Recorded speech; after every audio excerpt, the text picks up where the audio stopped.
नमस्कार साथियों, एनालाइजर में आपका स्वागत है। मंडी उप निरीक्षक 2021 में जो एग्जाम हुआ उस एग्जाम में मैथ्स के जो प्रश्न पूछे गए उन गणित के प्रश्नों को हम मैथ्स के प्रश्नों को देखेंगे, जिसको आप कुछ ट्रिक के माध्यम से भी कर सकते हैं या फिर आप उसको कुछ कंसेप्ट के माध्यम से भी चाहे तो कर सकते हैं। चलिए हम लोग समझने और देखने की कोशिश करते हैं। अगर मैं ट्रिक के माध्यम से करूं तो मैं इसको कुछ इस प्रकार से कर सकता हूं। प्रश्न पूछा है कि ये जो संख्या है यहाँ पे एक स्टार मार्क दिया है, पूछता है कि स्टार मार्क के जगह पे क्या होगा। ये इसमें 5 ऑप्शन है, सॉरी 4 ऑप्शन है, एक 5 है, 2 है, 3 है और 1 है। इन्हीं ऑप्शन में से एक ऑप्शन होना निश्चित है। अब उस क्या होगा उत्तर वो हमको जानना है। अगर मैं ट्रिक के माध्यम से करूं तो मैं कहता हूं 8 7 15, 15 और 3 18 और 4 22 और 8 2 10 और यहाँ पे जो भी होगा उसको तो पता नहीं है, तो 10 माइनस कर देता हूं 12 12 आ गया। तो मैं कहता हूं कि यहाँ पर कौन सी संख्या होगी, तो मैं कहता हूं कि यहाँ पे एक संख्या होगी। अगर यहाँ पे 11 हो जाता तो ये कितना माइनस में बच जाता, 11 बच जाता। तो मैं कहूंगा ये उत्तर 1 होगा। बिल्कुल उत्तर 1 ही होगा। लेकिन मैंने किया कैसे, उसको जानने से पहले एक और चीज समझने की कोशिश करते हैं कि सच में क्या उत्तर 1 होगा या नहीं होगा, उसको भी जांचते हैं। पहले तो इसको डिवाइड करते हैं 11 से, करना शुरू करते हैं। अगर 11 से डिवाइड किया तो 11 चौके 44, मतलब 44, तो यहाँ पे 48 को 11 चौके 44 करेंगे तो 4 बचेगा। फिर ये हो गया 3, यहाँ 43 हो गया, तो 11 तिया 33 किए तो यहाँ पे फिर बच गया 10। ठीक, 33 किए तो 43 भागित 11 किए तो 11 तिया 33, तो ये बच गया कितना 10, तो यही 10 लिखा। यहाँ पे 2 उतारे तो 11 9 99, तो बच गया 3। यहाँ पे 7 उतारे तो 11 तिया 33, बच गया 4। यानी ये संख्या अब बच गया कितना, 7 की जगह में 4 हो गया, फिर स्टार मार्क हो गया और फिर कुछ 8 हो गया। अब यहाँ पे कौन सी संख्या रखें कि 11 से पूर्ण रूप से विभाजित हो जाए, यही हमारा सवाल है। तो यहाँ पे अब हम क्या कर सकते हैं, ऑप्शन से विकल्प से भी कर सकते हैं। विकल्प अगर यहाँ पे 5 रखते हैं तो 11 चौके 44 हो जाएगा ये, और यहाँ पे 1 बचेगा यानी 18, तो 11 से विभाजित नहीं होगा। फिर 3 रख सकते हैं बी ऑप्शन को, तो 11 तिया 33 हो जाएगा, बच जाएगा 10, 108 हो जाएगा, तो वो भी 11 से डिवाइड नहीं होगा। 2 रखते हैं तो 2 भी रख सकते हैं, तो 11 तिया 33 बच जाएगा 3, बच जाएगा 9 यानी 98, वो भी नहीं होगा। अगर 1 रखते हैं तो 11 तिया 33 बच जाएगा 8, और ये 8 11 88, 1 से डिवाइड हो रहा है। लेकिन ठीक है, ये तो ऐसा तरीका है जब हमको कुछ समझ में ना आए, हमको पता ही नहीं है कि आप ट्रिक्स के माध्यम से कैसे कर सकते हैं, तब इसको हम ऐसा कर सकते हैं। लेकिन ट्रिक क्या कहता है, ट्रिक कहता है, ट्रिक कुछ भी नहीं है। ट्रिक ये है कि विभाजिता का नियम आपको पता होना चाहिए कि कोई संख्या दिया है वह 11 से कब विभाजित होगी। तो विभाजिता का नियम कहता है कि कोई भी संख्या जो दिया है वो उसके सम स्थान और विषम स्थान का योग करेंगे और उसको माइनस करेंगे आपस में। यदि आपस में माइनस करने के बाद शेष या तो 0 बच जाए या तो 11 बच जाए तो 11 से विभाजित हो जाएगा। बस यही बस हमको पता होना चाहिए।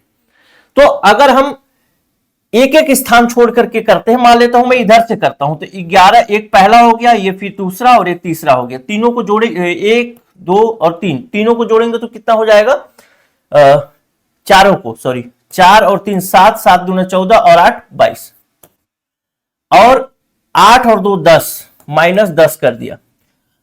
अब बच रहा है 12। यहां पे कौन सी संख्या होती कि बचता 11, या तो 11 बचेगा तब पूर्ण रूप से विभाजित होगा, या तो 0 बचेगा तब होगा। तो 0 तो हम बचा नहीं पाएंगे क्योंकि ऑप्शन में वैसा कुछ है ही नहीं। तो हमको ऐसा बचाना है कि 11 बच जाए। तो 11 बचाने के लिए हमको क्या करना पड़ेगा, यहां पे कौन सी संख्या होनी चाहिए, 10 की जगह में अगर 11 होता तो माइनस करते तो 11 हो जाता, यानी ये 10 की जगह में 11 होना चाहिए। यानी इस जगह पर ऐसी संख्या लिखना है जो कि 11 हो जाए। तो 10 के बाद एक संख्या और जोड़ देंगे, यानी यहां पर 1 लिख देंगे तो 11 हो जाएगा। तो 11 होने पर यही उत्तर आ जाएगा। बहुत आसान है। चलो अब दूसरा प्रश्न देखते हैं। इन प्रश्नों में दिमाग लगता है तो लगता है, नहीं तो बच्चे छोड़ देते हैं। और अगर आप विभाजित का नियम पता है तो तुरंत कर लीजिएगा, और अगर आपको नहीं पता तो फिर इसी तरीके से आप कर सकते हैं कि डिवाइड कर करके 11 चौके 44, फिर 3 4 ऐसे भी करके कर सकते हैं अगर आपके पास समय बचा तो। अब एक और प्रश्न देखते हैं।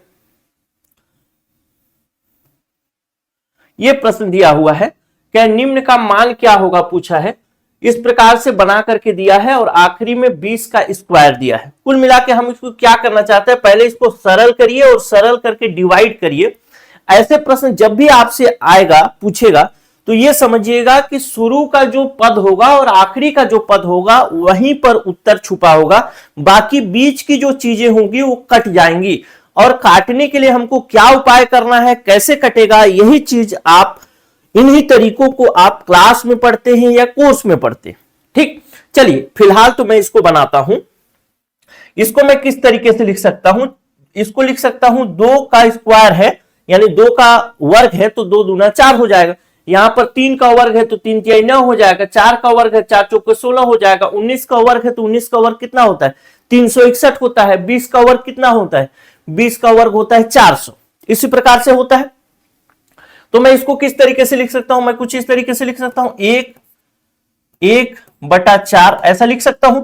और अगर इसको और सरल करूंगा तो कैसे हो जाएगा, तो और सरल किया तो मतलब माइनस करने के लिए बोल रहे हैं तो इसका और इसका यहां पे तो 1 लिख ही सकता हूं, तो लघुत्तम ले लूंगा 4 को 1 से डिवाइड करूंगा 4 बचेगा और 4 - 1 करूंगा तो बचेगा यहां पे 3/4। तो इसको इस तरीके से लिख सकता हूं पहले पद को, तो मैं पहले पद को लिख देता हूं यहां पर 3/4।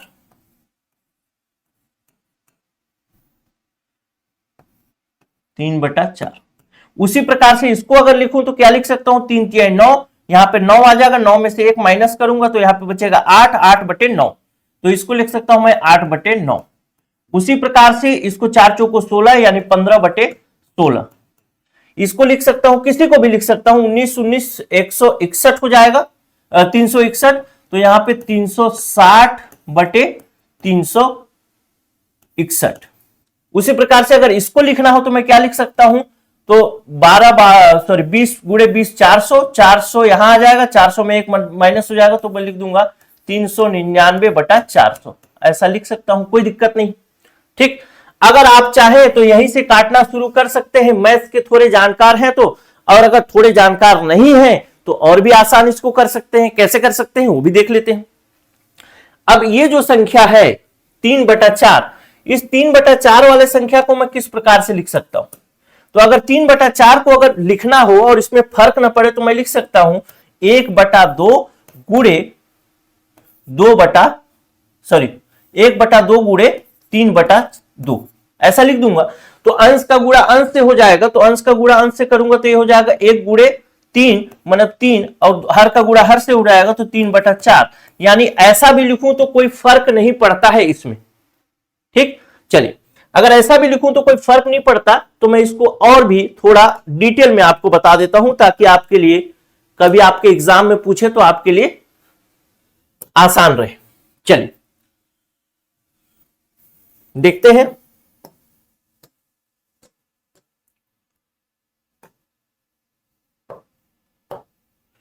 हमारा प्रश्न क्या था, हमारा प्रश्न था 1/2 का घात 2। ठीक, तो इसको हमने किस प्रकार से लिखा था, हमने लिखा था 3/4। उसी प्रकार से हमने आगे क्या लिखा था, तो आगे लिखा था हमने 3 और 1 4, यहां पे 3 का घात हो जाएगा मतलब 8/9 ऐसा था। फिर आगे क्या लिखा था, यहां पे 2 का वर्ग था, 3 का वर्ग था तो 4 का वर्ग था, तो 4 के वर्ग के लिए क्या लिखा 15/16। उसी प्रकार से 19 का वर्ग था तो 19 के वर्ग के लिए लिखा था 360/361, और 20 का वर्ग था तो 399/400 ऐसा ही लिखा था ना। ठीक, मैंने क्या कहा था, ऐसे जब भी प्रश्न आएंगे तो आप याद रखिएगा कि शुरू का जो पद होगा और आखिरी का पद होगा वहीं पर उत्तर छुपा होगा। बीच के सारे पद जो होंगे वो ऑटोमेटिक कैंसिल हो जाएंगे, और वही कैंसिल करने यानी रद्द करने की प्रक्रिया आपको जाननी है कि वो कैसे रद्द होता है। चलिए मैं इसको किस तरीके से लिख सकता हूं, 3/4 को कुछ इस तरीके से लिख सकता हूं 1/2 गुणे 3/2। उसी प्रकार से इसको लिख सकता हूं 2/3 गुणे 4/3। उसी प्रकार से इसको लिख सकता हूं 3/4 गुणे 5/4। देखो यहां से इसको गुणा करूंगा तो क्या होगा, 2 दूना 4 हो गया, और ऊपर अंश का गुणा करूंगा तो 3 हो जाएगा, नीचे से हर का गुणा करूंगा तो 9 ही आएगा, ऊपर से अंश का गुणा करूंगा तो 8 ही आएगा। यहां पे भी ऐसे ही होगा। तो उसी प्रकार से इसको किस प्रकार से लिख सकता हूं, तो इसको अगर लिखना है 360/61 को लिखना है तो मैं क्या लिख सकता हूं, 18/19 गुणे 20/19। 19 और 19 का गुणा करूंगा तो 361 आएगा, 18 और 20 का गुणा करूंगा तो 360 आएगा। ठीक, उसी प्रकार से इसको किस प्रकार से लिख सकता हूं, तो मैं लिख सकता हूं 19/20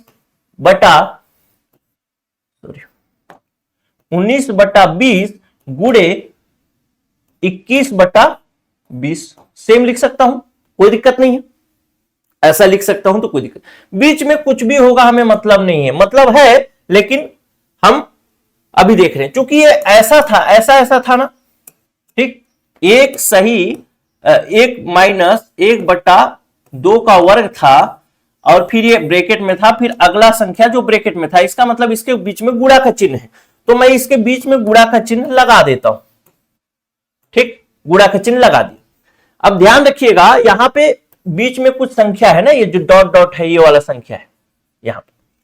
अब मैं इसको थोड़ा काटना शुरू करूं तो देखिए, ये 3 से ये 3 कट जा रहा है, 2 से 2 कट जा रहा है, उसी प्रकार से 4 से 4 कट गया, 3 से 3 कट गया, फिर आगे इसी प्रकार से कटता जाएगा, और हाँ, फिर आगे इसी प्रकार से कटता जाएगा, और ये कट करके आप यहां पर, तो ये हो गया है, इसको छोड़ दीजिए जैसा भी है। फिर यहां पे देखिए 19 से 19 कट गया, और ये 20 से ये 20 कट गया। ये इसका मतलब ये है कि यहां पर आखिरी में जो बचेगा वो 21/20 बचेगा, और शुरू में जो बचेगा वो 1/2 बचेगा, यही बचेगा आखिरी में। इसको कितना भी आगे ले जाओ तो आगे वाला संख्या बचेगा, यानी अंतिम वाला पद ही बच रहा है। तो मैं अगर इसको करूं, कैलकुलेट करूं, तो इसके बीच में कैसा चिन्ह होगा, गुणा का चिन्ह होगा। 1/2 और 21/20 के बीच में, तो गुणा का चिन्ह लगा दिए। तो यहां पे लिख लेता हूं, तो क्या हो जाएगा, अंश का गुणा अंश से हो जाएगा, तो 21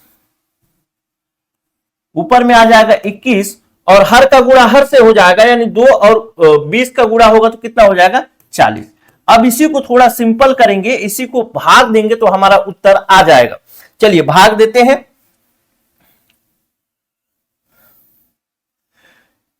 21/40, दशमलव नहीं जा रहा है तो 0 लगाए, तो 4, हाँ 40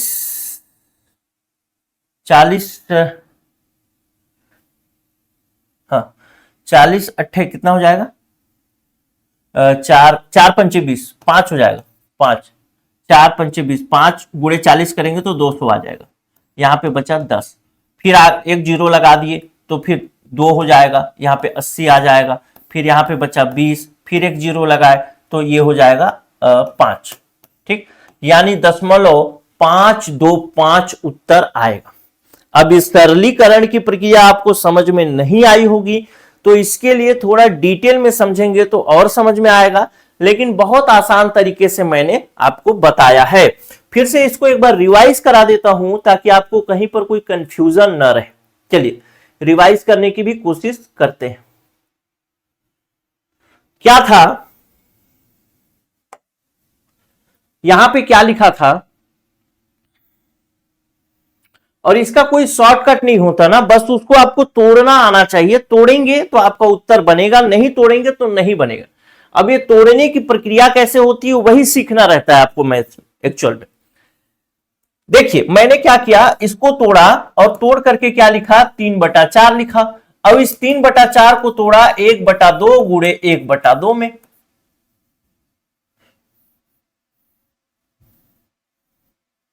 1/2 गुणे 1/2 गुणे 3/2 में।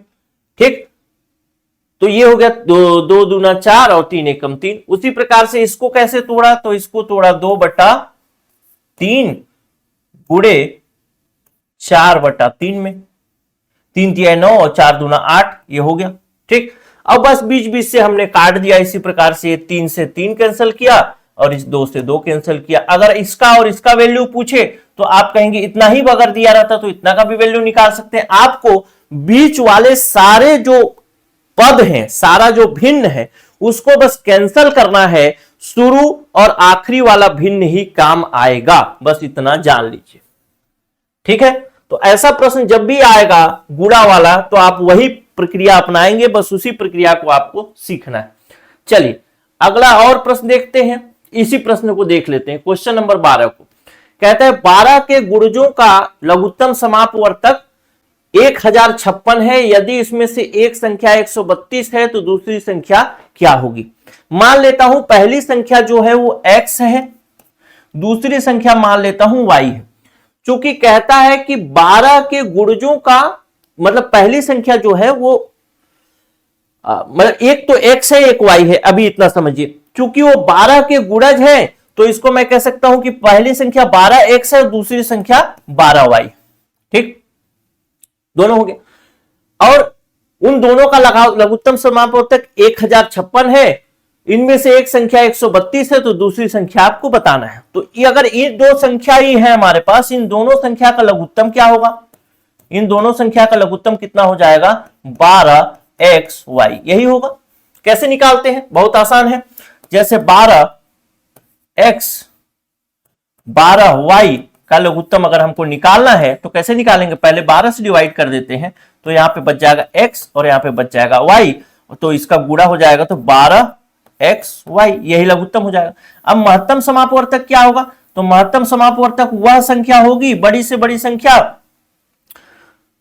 जो कि दोनों संख्याओं से भाग हो जाए, सॉरी दोनों संख्याओं को भाग कर सके। बड़ी से बड़ी संख्या जो दोनों संख्या को भाग कर सके वो कौन सा हो जाएगा, तो इसमें से जो कॉमन है वही होगा, तो 12 होगा। तो महत्तम कितना हो गया, महत्तम समापवर्तक हो गया 12। ठीक, अब हमने अगर आपने फॉर्मूला पढ़ा है तो पढ़ा है, नहीं पढ़ा है तो भी कोई दिक्कत नहीं है। होता क्या है, लस गुणे मस बराबर होता है पहली संख्या गुणे दूसरी संख्या, यही इसका फॉर्मूला होता है और इसी फॉर्मूला से पूरा बनता है। अगर आप फॉर्मूला को स्किप करना चाहे तो स्किप भी कर सकते हैं, बिना फॉर्मूला के भी ये बन सकता है, लेकिन उसके लिए पूरा कंसेप्ट पहले पता होगा। तो अगर कंसेप्ट पता होता तो 1 मिनट में ही आप बता सकते हैं, कोई दिक्कत नहीं। अगर कंसेप्ट पता नहीं है तो ऐसे चल सकते। तो लस और मस, लघुत्तम समापवर्तक कितना हुआ 12xy, महत्तम समापवर्तक कितना हुआ 12 हुआ। पहली संख्या कितनी है, तो पहली संख्या है 12x, दूसरी संख्या कितनी है, तो दूसरी संख्या है 12y। ठीक, चूंकि 12xy यानी लघुत्तम का मान हमको दिया है 1056, तो इसके जगह मैं 1056 ही लिख देता हूं, गुणे 12 बराबर दूसरी संख्या का मान दिया है 132, हमको पहली संख्या बस ज्ञात करना है, तो 12x इसको लिख देता हूं, गुणे 132 इसको लिख देता हूं, हो गया। चलो और आसान करते हैं, इसको बस बनाते हैं। तो इसको मैं इस पार ले आता हूं, 1056 गुणे 12 बटे 132 बराबर 12x। तो x का वैल्यू क्या हो जाएगा, तो x का वैल्यू अगर करना है तो इसको गुणा कर भाग, इसको इस पार लाएंगे, इस 12 को इस पार, तो भाग में चला जाएगा, तो मैं यहीं से काट देता हूं 12 से 12, कुल मिला के इसी को काट देता हूं 1 और ये जाएगा 8 बार, यानी x का वैल्यू कितना हो गया 8। ठीक, x का वैल्यू 8 हो गया और पहली संख्या हमने क्या माना है 12x, तो 12 8 96, 96 इसका उत्तर हो गया, ऑप्शन नंबर सी। ठीक, अगर बिना कंसेप्ट के करना चाहे तो बिना कंसेप्ट के भी हो सकता है। यही छोटा सा क्लास था, ये छोटा सा क्लास में मैंने आपको समझाने की कोशिश की है, बाकी चीजें हम कोर्स में कवर करेंगे कि ये सब चीजें कंसेप्ट से कैसे बनती है। वैसे ये आसान स्तर का प्रश्न है, इससे भी कठिन स्तर के प्रश्न आपसे पूछे जाते हैं लघुत्तम समापवर्तक महत्तम समापवर्तक में, और जब तक आपका कंसेप्ट क्लियर नहीं होगा तो आपका जो प्रश्न होगा वो बनेगा नहीं। बाकी हमारी क्लासेस चल रही हैं, आप उसमें भी ज्वाइन कर सकते हैं। नमस्कार।